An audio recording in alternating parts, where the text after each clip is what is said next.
Continuing my series on boat animation in Houdini, today I want to look at options for connecting the boat animation to the surface of the water. In other words, we're looking at the static object. This is in the DOP net that the guided ocean layer shelf tool throws down, and we're going to be exploring a few options in this node and having a look at the different results that different options can provide. What I have here is a scene I need to set up using my boat animation technique, and we've got a large ocean here, and we've got a boat animation that is set up that respects that large ocean. So this animation is set up, it is set up with the information from that large ocean. And we have here, I've set up a null for the boat, that's the bit to render, and I've just modified that boat by extruding up the hull so that when the boat, this is the collider, so that when it's in the water, when it splashes, the splashes won't come up and roll around on the hull in an unrealistic way. I just want them to be pushed out and get out of the way. I need that for now. So we've got, that's our collider, boat collider there, and that's our boat render. First thing we're going to do is to click on the guided ocean layer and pick the collider, hit return, and that's all set up.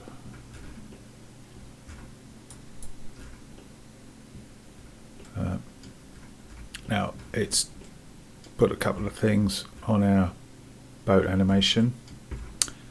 Let's put a null all the way up there and an attribute create there. Good. Just tidy this up a little bit. It's dropped down a ton of nodes.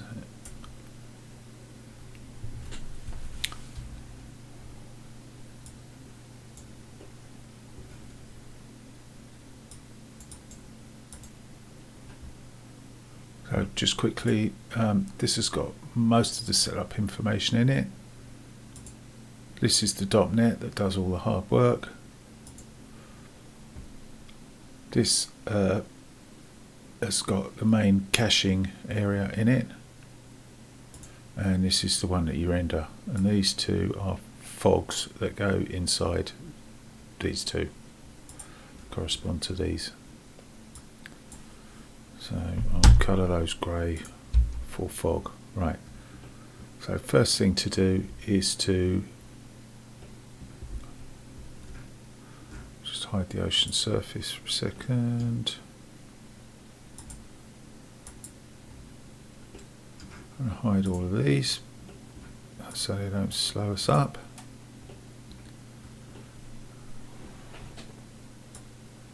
Right. If we go to our guide ocean initial and have a look there, we can see that the ocean that it has dropped down does not match our animation.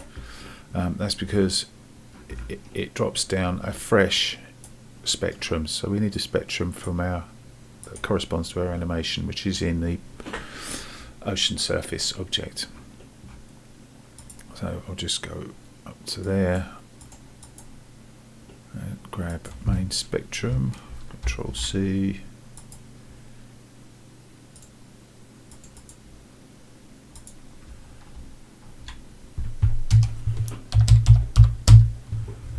merge that in here, object merge, object one, Control B, and then that goes into there instead of that. Now we should get a matching, yep, now that matches. Good thing.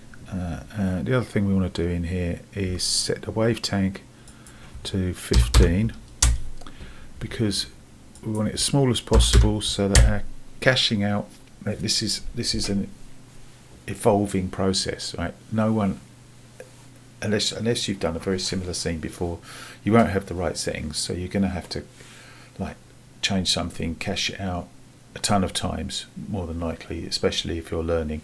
So you want to keep the area that you're caching as small as possible. I mean, mostly while we're dealing with ocean sims, we're concerned with the bit at the front and where it's near the boat, and then if you get that right, it will flow out behind the boat nicely anyway. So keep the area nice and small, and it won't take long to cache. The center of this caching area will move with the object like this, because the center of it is constrained with a bit of X here to the object, the collider object. So if we now have a look inside the .NET, this needs tidying as well. And this is our collider object. This is what the focus of the tutorial is going to be on. Okay, so now these two, you don't need these because we've only got one collider. So we can just delete that straight away. And delete this merge as well. And that further tidies it up. So if we go into here, got a few things. Right. First thing we want is use deforming geometry. If we don't use deforming geometry, it just uses the first frame, so that's no good. So use deforming geometry, and you can see we've got interaction here. Take off display geometry. Yeah, you can see we've got an interaction.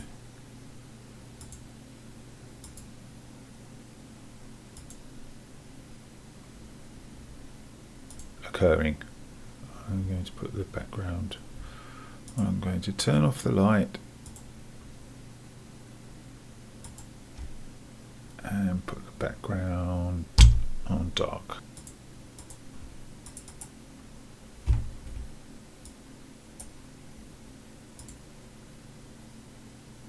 Right, so good. Definitely got an interaction here. Now, the boat animation. This is your collider. Boat animation here, static object boat animation, and we want to look at the RBD solver here, and we're not interested in bullet data, that's more for rigid objects. As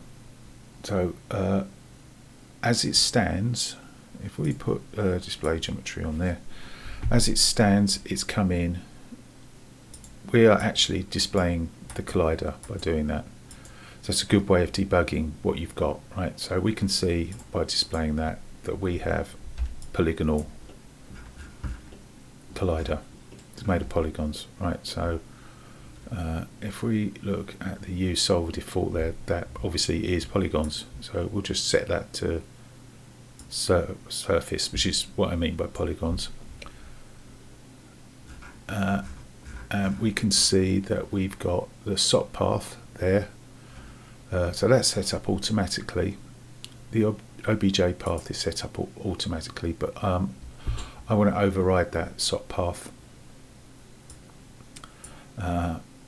With the same thing, I just want to do it manually instead. So the boat animation there, I'm just going to use that boat collider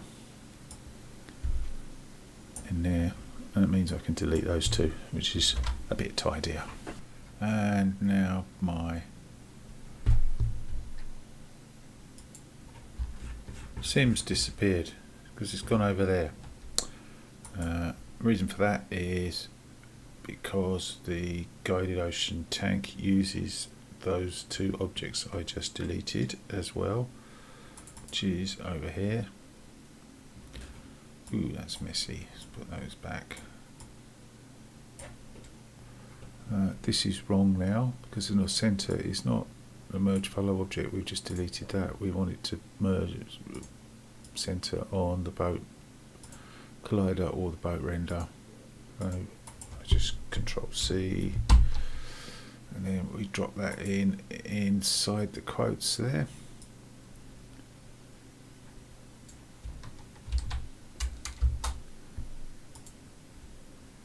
And that one.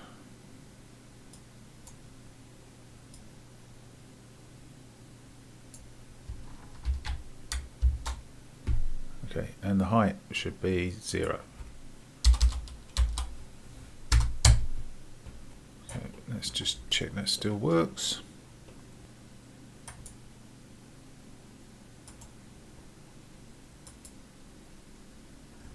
That works.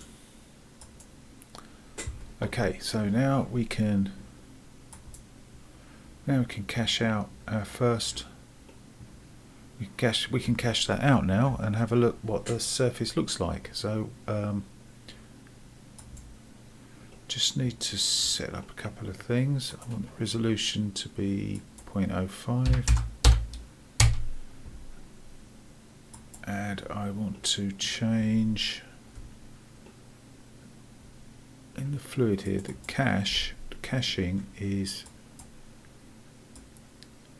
they're fine, but the names, it drops down, contains $hip name. Now that's fine, but that means every time you change your file as something else, every time you save as something else, you have to recache it out or it won't see them. So I like to just put normal words in that one. So the compressed cache there, I'm going to call that compressed cache. The surface cache, so this comes out of the sim, compressed cache. It's converted into a surface with that, and then that's cached, because this can take quite a long time. So there's another cache there. And I'm going to call that particle fluid surface. There, and then those caches won't change when I increment my save. So we can cache out the first one.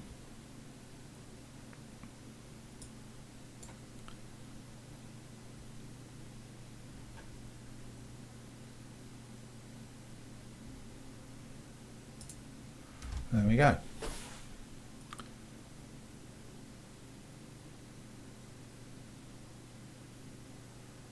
Not bad at all.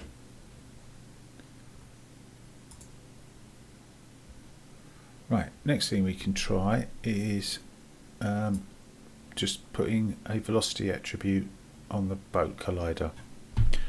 So if you look at the moment, it just has position, no other attributes. So we'll drop down a trail.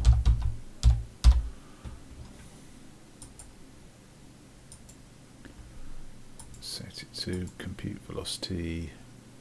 Now you can see we've got velocity for each point on there as well. So we'll put that on version 2. Oh, before I do that, I want to make sure that the surface here will always correspond to a cache file here, so I want to make sure that they're linked. So I'm going to copy parameter and drop that on the surface cache. So those two will always be locked together now. So we'll move to 2 and recache it with the velocity attribute set.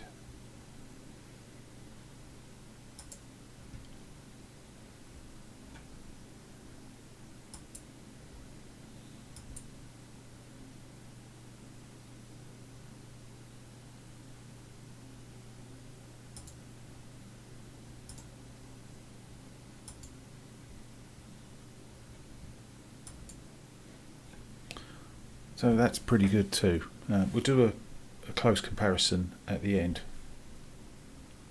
That's pretty plausible as well. I'd be happy with that.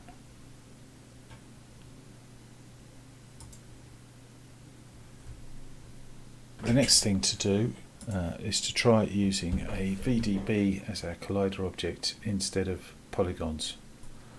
So boat collider underscore VDB.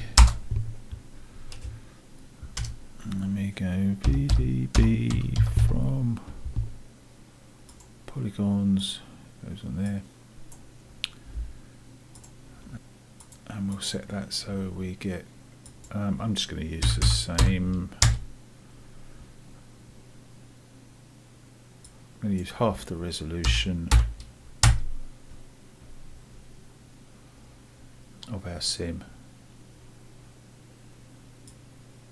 So we have a surface, which is what we want. So Control C with that, and hop into our sim.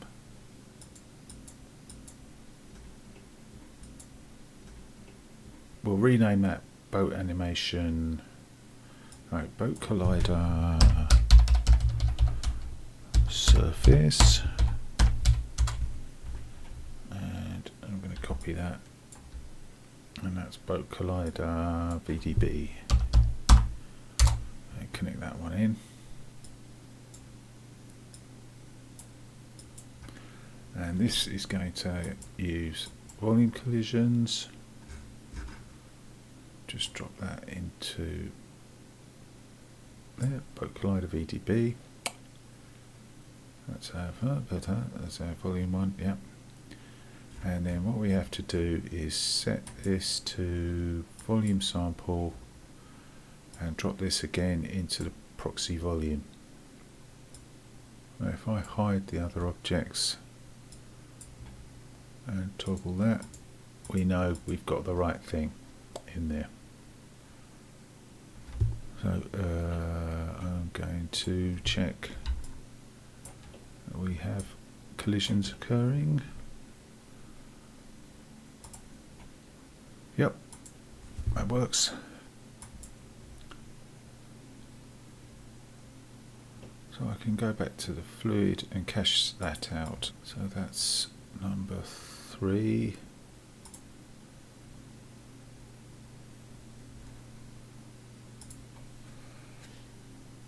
So quite different really. It's a lot calmer, not as splashy as the surface collider. So that's the volume with no V attribute. So now I'm going to make a velocity field out of our collider. So I'll go back in animation, and on the VDB from polygons, there's already a velocity attribute here, so we need to rasterize that as well. So on the VDB from polygons, I'm going to click on the plus there. Oh, by the way, fill interior, it's good to have that field as well.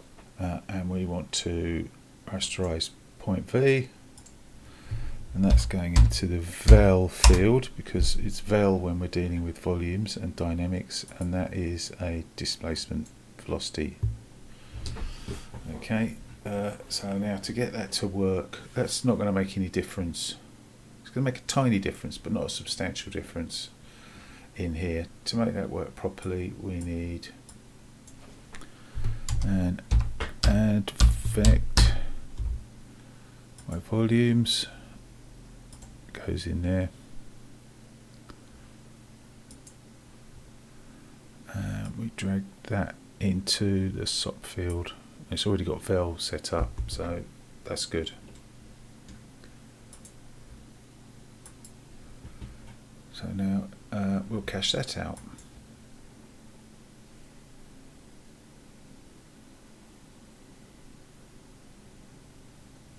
So you can see it's not hugely different with the velocity attribute set. So let's compare them now side by side.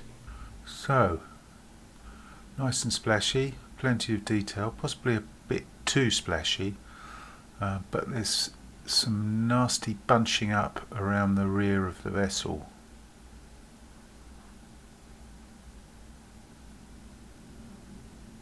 Very similar, maybe even more splashy. Water takes a long time to settle down, and there's that bunching around the back, which will show. This is a bit low energy. I like the way it cuts through the water cleanly. Could be useful under certain scenarios.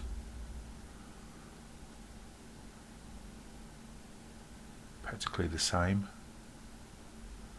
It's getting there.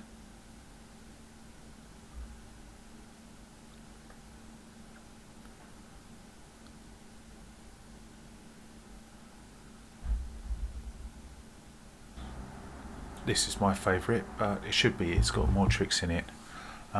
We'll cover these tricks in part 2. Please like and subscribe.